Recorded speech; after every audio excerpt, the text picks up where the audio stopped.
introduce a new standards-aligned curricular program that engages students and teaches them civics, teaches them about the New Hampshire Constitution and the New Hampshire state government. The New Hampshire Institute for Civics Education and the New Hampshire Institute of Politics at St. Anselm College are partnering to lead this program, adapted from the work done by its creators, the Connecticut Public Affairs Network. My name is Martha Madsen. I'm the president of the New Hampshire Institute for Civics Education. I am here with Ann Kamen, who is the Deputy Director of the New Hampshire Institute of Politics at St. Anselm College. Also joining us are Luann Genest, a grade 5 teacher from Nashua, and Brian Cofrancesco, who is the head of Connecticut Kid Governor. And we're very thankful to the Concord School District's Technology Department for making this webinar possible. The goals for today are to introduce you to the New Hampshire Kid Governor program and curriculum, to explain how it works, and how to create a campaign video, the procedures around a statewide election, ideas for enhancing your Kid Governor experience to make it even richer, and also to answer any questions that you have. So I'd like to start by showing, by way of introduction, by showing a video. And just a second.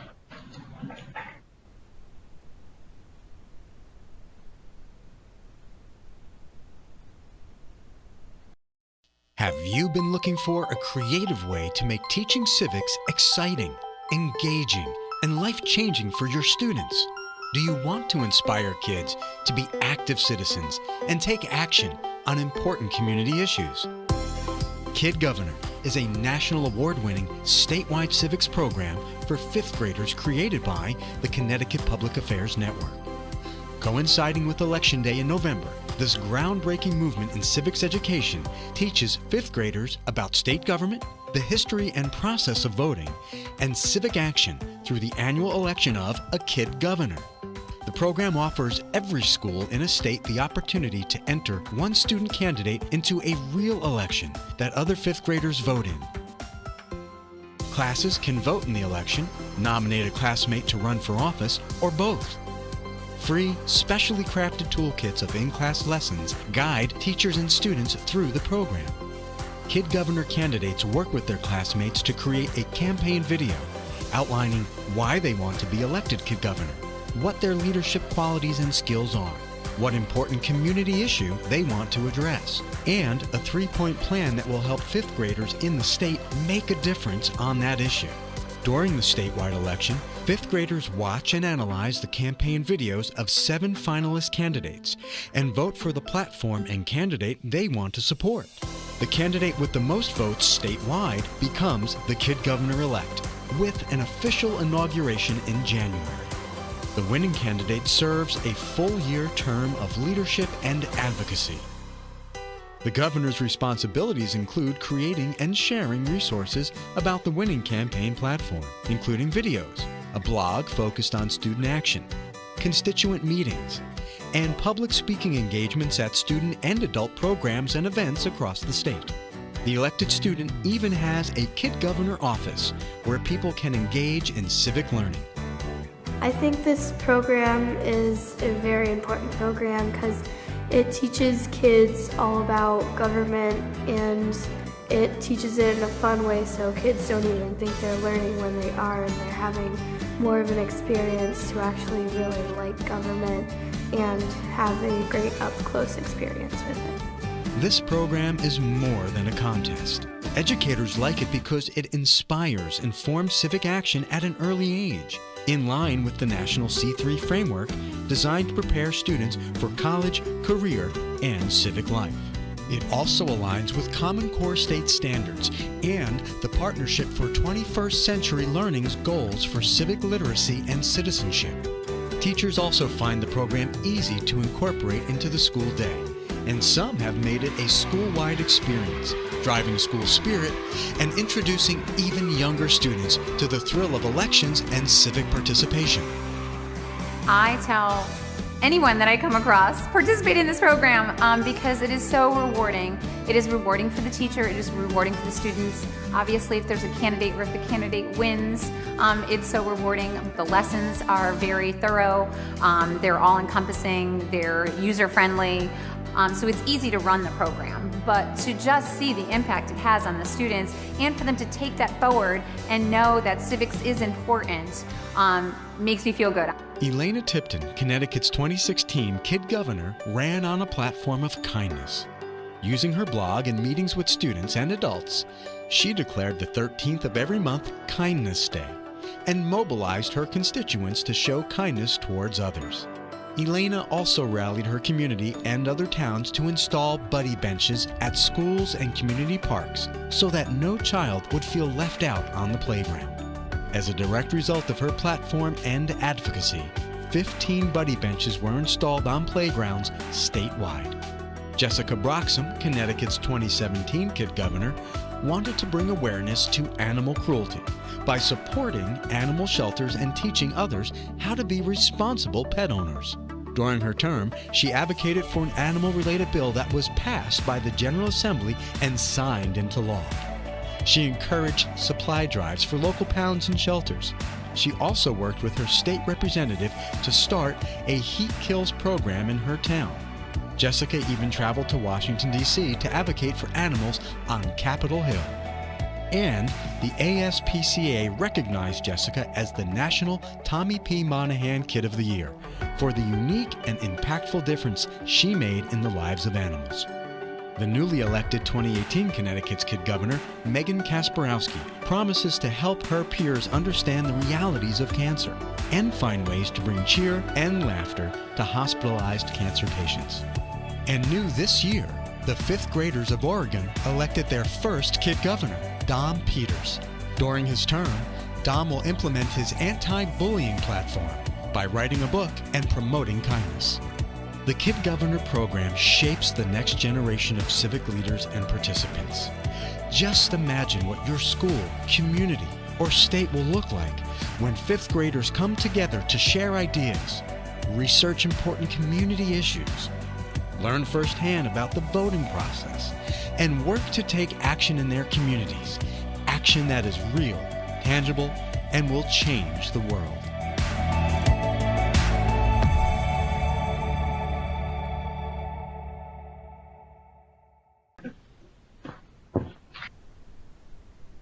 So now we'll talk some more about how the program works. As you saw in the video, the Kid Governor program, now adapted to New Hampshire, is statewide, and it's an in-school civics program for 5th graders. It's free, and it immerses students in the election and the democratic process through a statewide election for a Kid Governor, all from the comfort of a classroom. It's open to all schools in New Hampshire, public, private, homeschool, etc. Classes can nominate a candidate and vote, or if they choose, they can only vote. If they feel they don't have enough time or resources, or at this point it's too late, you can still participate in a piece of this, which is something I really like.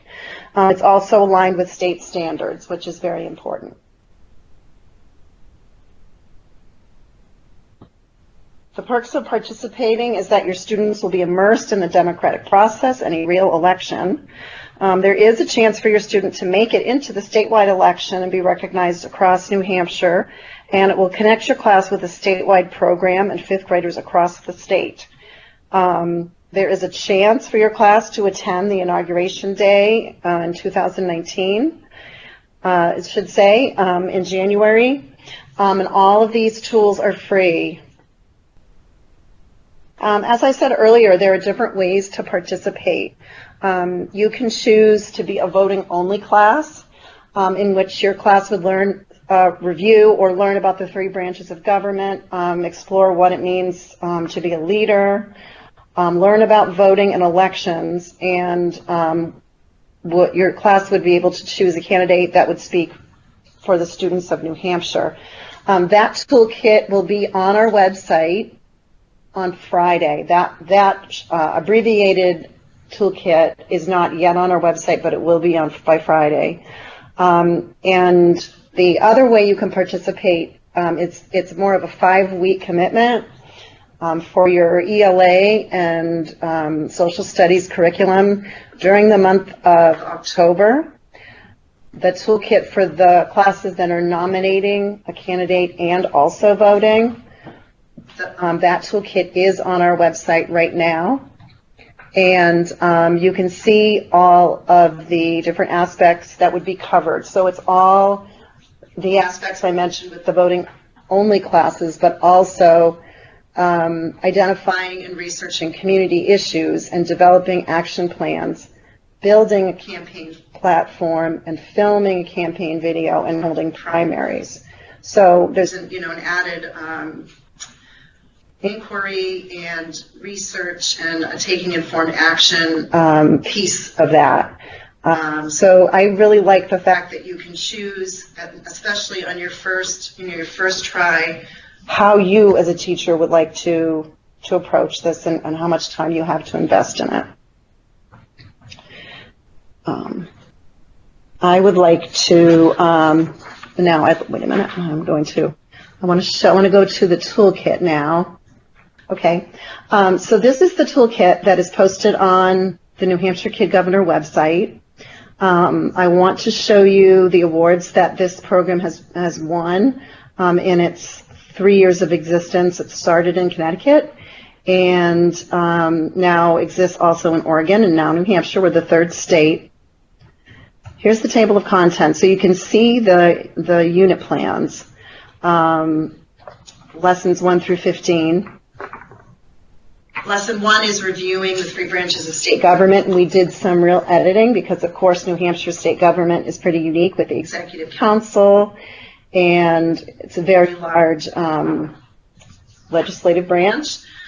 And then the lesson 2 is the election and role of governor. The history of voting rights is very interesting, too. We did a lot of research about voting rights history in New Hampshire. And exploration of what makes a leader, and selecting an issue, researching the issue, creating a platform, crafting a speech, and then deciding how to vote based on a rubric, not just who your best friend is, a campaign day, a primary election day, and then how to make a campaign video. So there'd be only one student from each classroom who would actually be selected to make that campaign video. Kid Governor's responsibilities would be to participate in an inauguration ceremony in January. The site is to be announced, but it will be in January.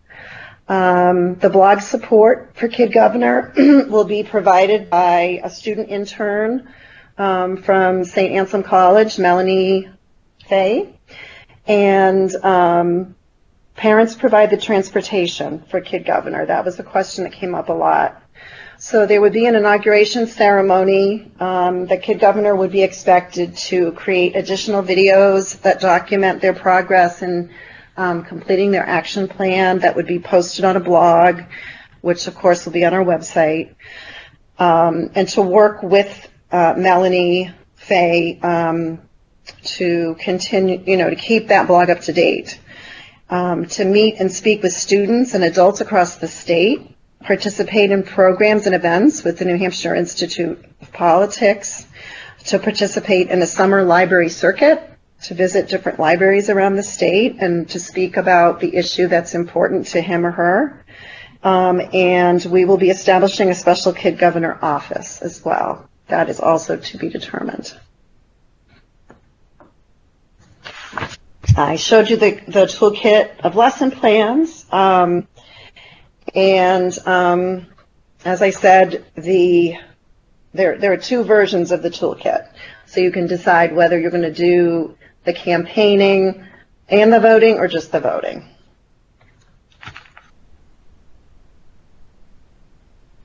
This is how the lesson plans kind of break down. So in week 1, there are lessons about, as I said, the 3 branches of state government, the role of the governor, leadership, how and why elections are held. Week 2 focused more now on important community issues, reaching a decision about which issue each student would like to pursue and research, and then developing a campaign platform around that issue. On week 3, talking more about building a platform, crafting a campaign speech, voting, and holding a primary. And then week 4 would be really focused around one candidate's campaign video. So as I said, each school may nominate one statewide candidate. If a school has more than one class participating, then the school will need to hold a primary with grade 5 students voting using a rubric, which is included in the toolkit. The entire school can choose to participate in the primary, but of course the grade 5 students' votes would be the ones that count officially. Again, this is the timeline of when the statewide events would be happening. So on November 1st, that would be the recommended start of toolkit lessons for classes that are both nominating a student and voting. On October 25th is the due date. 5 p.m. is the deadline for the campaign videos to be submitted.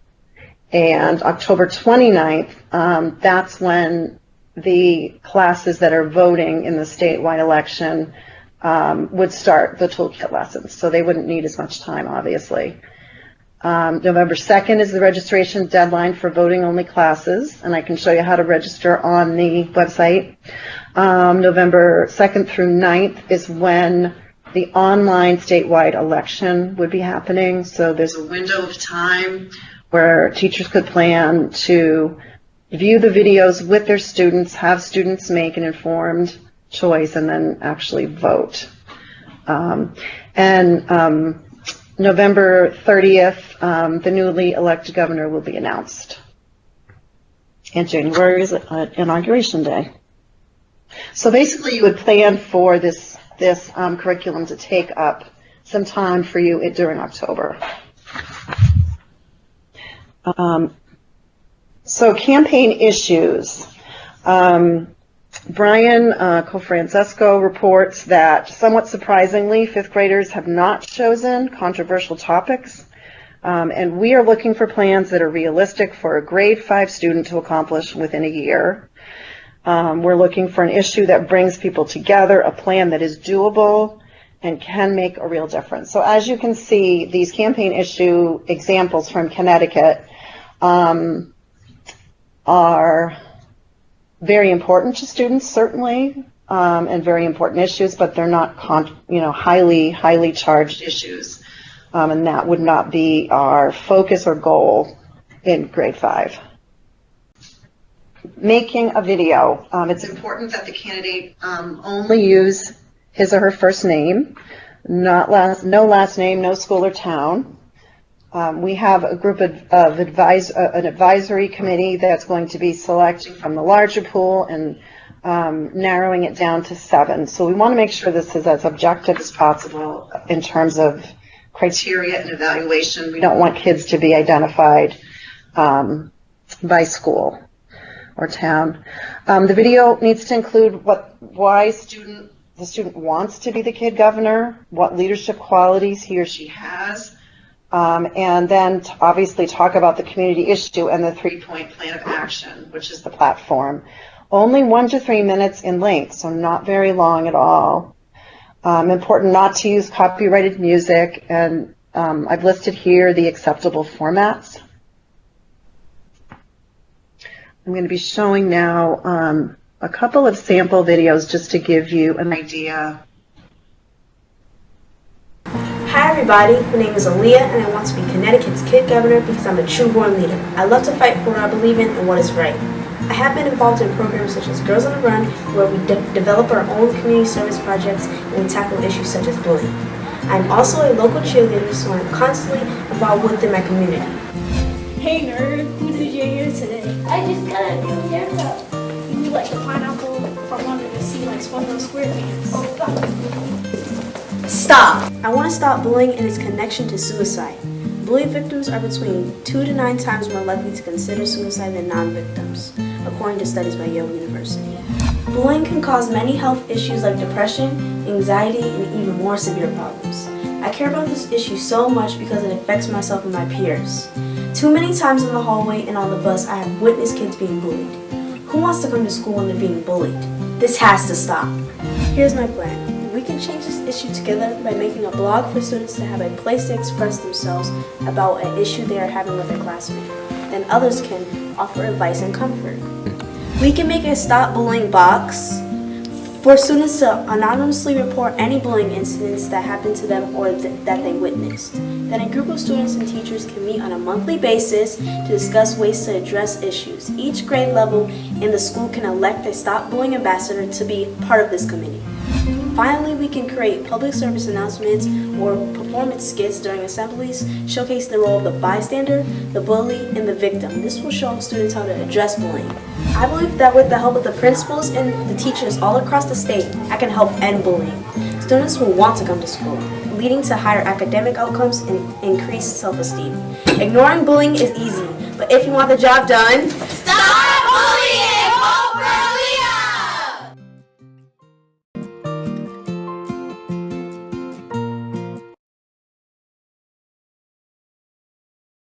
Is this your cafeteria after lunch? If so, have I got a plan for you. Nathan's Trays for Brighter Days. My name is Nathaniel, and I want to be your next Connecticut Kid Governor. As your next governor, I would work to put an end to the use of styrofoam trays. Styrofoam contains the chemical styrene, which has been linked to cancer, vision and hearing loss, impaired memory, and concentration and nervous system effects. When styrofoam is warmed as it is on a lunch tray, it can release over 57 chemicals which can seep into the foods that we eat. It can break into tiny pieces and kill animals. Styrofoam makes up over 25% of all waste in our landfills. In 2006, 870,000 tons of styrofoam cups and plates were used. I want to eliminate the use of styrofoam trays in Connecticut school system because it takes over 500 years to break down.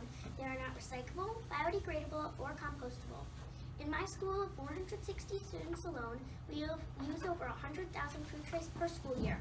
And for less than $1,000 additional, we can use compostable, biodegradable, non-toxic trays as our neighbors in New York City already do. This will help our school and town meet Governor Malloy's and the Department of Public Works goal for each city to recycle 60% of their waste by 2024. So here's my 3-step plan. Step 1. Have a statewide PJ Tray Day where if you donate $1, you can wear your PJs to school. In addition, I will encourage each school to set up recycle bins for cans and bottles in each cafeteria in which to fund the difference in the cost of these trays.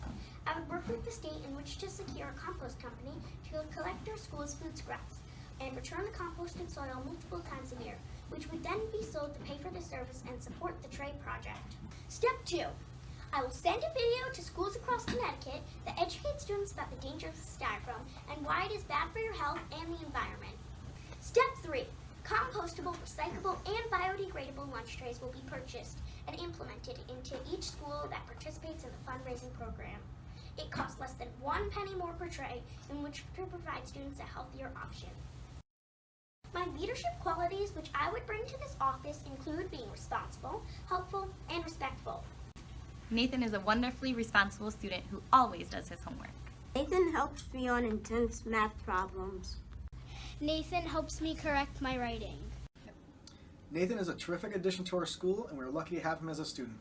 He is great at identifying problems and working together with adults and peers to find a solution. I need your help, though. Together, we can end the use of styrofoam trays forever. If you vote for me, more animals will live longer. We will all be healthier, and the landfills will be smaller. So before you vote, think. What do you really care about? Thank you for your consideration. Vote Nathan Trays for Brighter Days! Every vote counts! You can easily watch these videos if you go to the Kid Governor website. Past elections, the first one, election candidates, and you can watch that on your own. There are some really great examples of videos that would be good to show in the classroom just so that kids know the ones that had been selected in the past. So, great. So that's how you make a video. Some people have asked, well, what do I do with my whole class? Well, one person is creating a video for a week. And I think it would be a wonderful idea, and I know some teachers have done this, is to involve the whole class in some way in creating that video. So you can use some kids as directors, speechwriters, graphic artists, set designers, videographers, and that really allows for the using the unique talents of students and providing a project-based learning experience for them. So the videos are due on October 25th, and our advisory committee, which is made up of lawyers, educators, and other civic-minded individuals, they will review all the videos submitted and narrow them down using a rubric to select the top 7 videos and the top 7 candidates. The submissions are due on the 25th. The entry form should include a headshot, and it should include a photography and video release form of some sort, the video itself, and a shared Google Drive folder will be created and shared with each nominating teacher once those 7 are selected. And we can't accept late submissions, unfortunately. We have to keep to our schedule. So now Ann Kamin is going to talk a little bit about the statewide election. So hello everyone, and I think you've heard a lot about what a great program Kid Governor is and how you can participate in 2 ways, by either nominating a candidate and voting or just voting. So what will you be voting on? You'll be voting on the final 7 video submissions that have been approved by the advisory board with your class, and these videos will be posted on the New Hampshire Kid Governor website no later than November 2nd. Where can you vote? You can vote directly in your classrooms using the paper ballots between November 2nd and 9th. And the teachers would print off these ballots provided again on the website, where you'll find all the tools and resources you need for this program.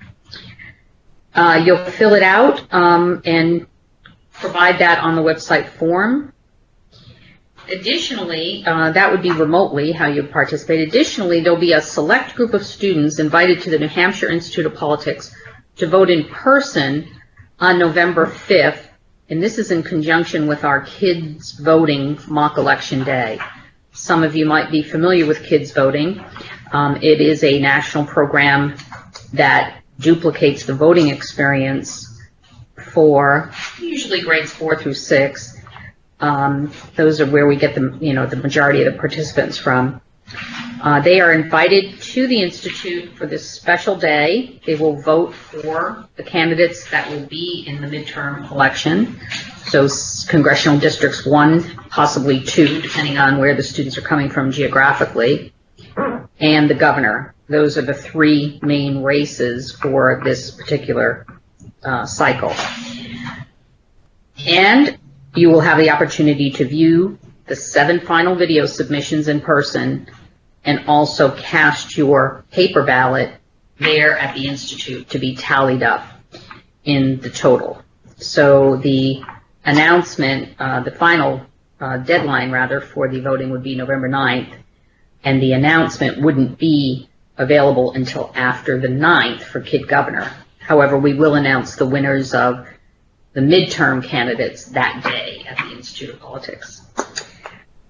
So again, that's the basically the program of how voting would work, and I'll turn it back over to Martha. I just wanted to call attention to the list of resources at the end of the toolkit book. There are many links to many great resources that really would enrich this experience for your students. Some schools in Connecticut have collaborated with their town's high school students, and the high school students have actually led some of these lessons. with the younger students. Some guest speakers, people who are maybe running for an office, politician in town or in a city, might be willing to speak to your classroom about what an election, what's involved with the campaign and election. You can engage the whole school in a primary. As I said, officially the 5th grade votes will count, but it's still interesting for younger kids to participate at the school level. People have gotten really into it with balloons and things like that to celebrate. Also, it's important to recognize your candidate. Most candidates won't win, but many of them have done a really great job and worked very hard and have a real issue. It doesn't mean they can't take action on their platform, even if, as I said, most of them won't be selected. But it's important that they know that they can still take action. The other thing I wanted to just share with you, this is on the resource list. I'm looking for the, here it is. New Hampshire's own Merrick Bennett has created a New Hampshire state instead of constitution, Comexstitution, which shows visually a lot of the ideas that are expressed in our New Hampshire state constitution. So if you have some children who are really interested in that piece of it, and for them to understand that it's important that any initiative is permitted by our state constitution, and to understand some of those ideas. Here's some photos of Kid Governor activities in Connecticut. You can see the excitement and engagement. And just so you know, a link of this webinar will be posted on the New Hampshire KidGovernor.org website. It's nh.kidgovernor.org. So if you'd like to share this with a potentially interested colleague, that would be wonderful. Luann Genest has many years of experience as a grade 5 teacher, and she's very excited to be serving as New Hampshire Kid Governor Coordinator. This is her Kid Governor email address. So please direct questions and concerns to Luann, and she will find a way to answer and address them. Thank you very much, and we look forward to hearing from you and seeing your kids' campaign videos.